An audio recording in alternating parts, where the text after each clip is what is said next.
My name is Bill Bronston. I'm a physician. I'm the head of the organization called the Tower of Youth and another corporation called the Sacramento Sierra Digital Arts Studio Partnership that is in a formal relationship, an agreed relationship with the 3rd District PTA, whose president is here tonight to co-host with me, and that relationship has absolutely been spectacular.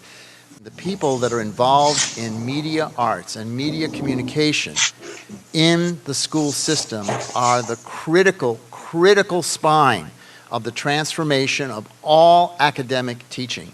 Your knowledge and technology is crucial at some point, little by little, to be shared with every other teacher in that school so that they understand Twitter, they understand Facebook, they understand how to handle the internet. We invited all of the county superintendents, the school district superintendents, the principals, and all of the digital media arts teachers that we knew of to come so we could kind of get together and talk about what is going on in the field and how important it is that you know, that we know and get it so that we can go out and advocate and let the rest of the world in on the unsecret secret that seems to be what digital arts is.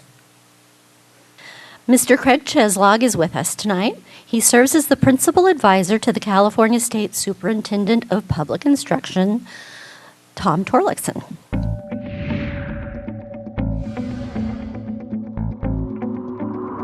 Thank you, Peggy. Thank you, Bill, for the invitation to come speak tonight about one of those initiatives. What can we do to try to create the political will to ensure that we have arts education in every California school? And out of that came Create California. This is a key moment in California, because one of the things that gives this new effort a chance to succeed is that the status quo in education is no longer the status quo. In the 21st century, it is wrong that all of our students do not have access to these type of classes and instruction. Business leaders, educators want to teach students in professional ways about creativity, critical thinking, teamwork, collaboration, as we build out a new coalition of people who are going to demand that all of our students have access to the arts as a core subject. This is really the direction a lot of our students are going to be going if they want to be competitive in the 21st century. Even sometimes using some tablet technology, and Superintendent Torlakson has said we should have one-to-one computing. Every California student should have access to an internet connecting device before, during, and after the school day because of the 21st century lessons that can be learned through that use. We're going to use Twitter. We're going to use Facebook. Yes, we're going to try to engage our students, not just parents. We've got to get the students involved because they know what they are missing. The key to remember is that education in the 21st century is changing, and I use a quote by Dr. Linda Darling Hammond. She says that the new mission of schools is to prepare students to work at jobs that do not yet exist, creating ideas and solutions for products and problems that have not yet been identified, using technologies that have not been invented.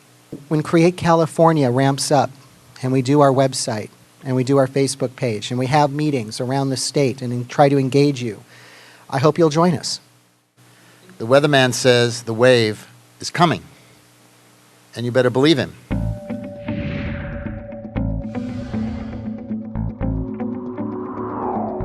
There is a fellow who lives in Detroit. His name is Michael Gil Nia, and he is the head of an organization called the One-to-One Institute.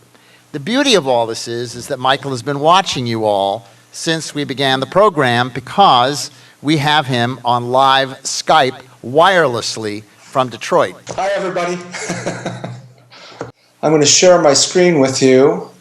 The One-to-One Institute's mission really is to help transform learning, and we work primarily with school districts, but we've also worked with states and countries.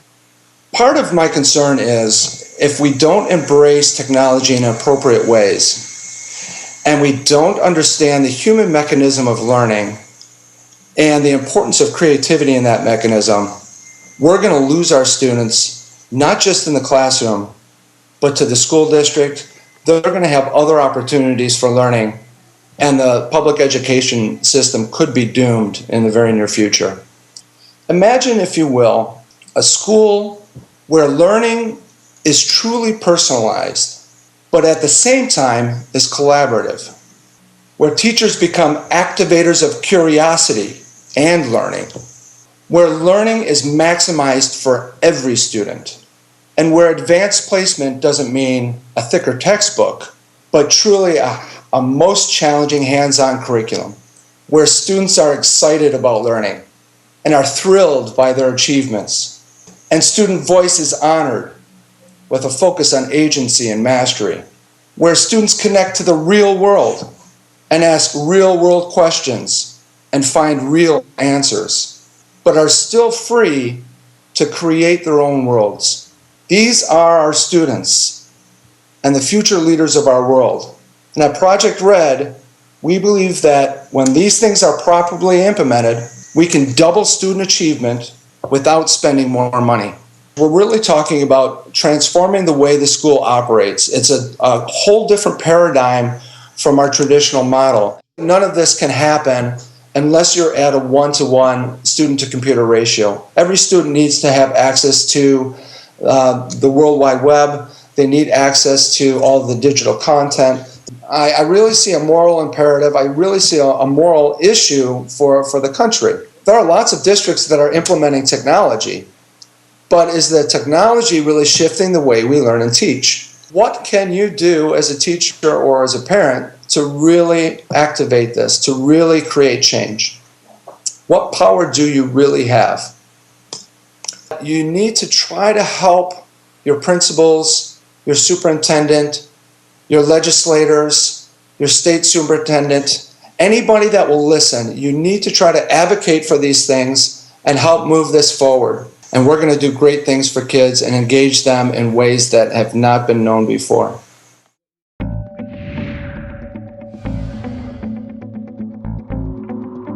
It's my pleasure to introduce Mr. Jack Mitchell. He is an arts and media and entertainment consultant for the California State Department of Education. The Common Core standards are part of the change that's taking place in education. We're at a real tipping point in education in California. Craig Cheslog talked about the Create California movement that he and the superintendent are part of. We have a new superintendent of public instruction, Tom Torlakson. We have a new governor, Jerry Brown. We have new standards in arts, media, and entertainment. We have a new blueprint for creative schools. And we also have, the state has also adopted new standards in language arts and mathematics. What difference does it make to us, media arts teachers, that there are new standards in language arts and mathematics? The most important thing about the change in the new standards is that they embrace a new way of looking at education.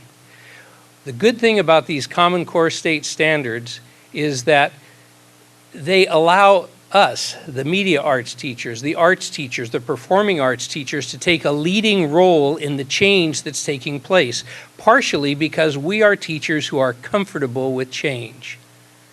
What is it that you do? You text, you make film, you talk to one another, you communicate, you use digital media all the time. You are the people who know how to make that change happen. You are the people who know how to take content in mathematics, content in language arts, and integrate it into something that the students, you guys, are going to be interested in.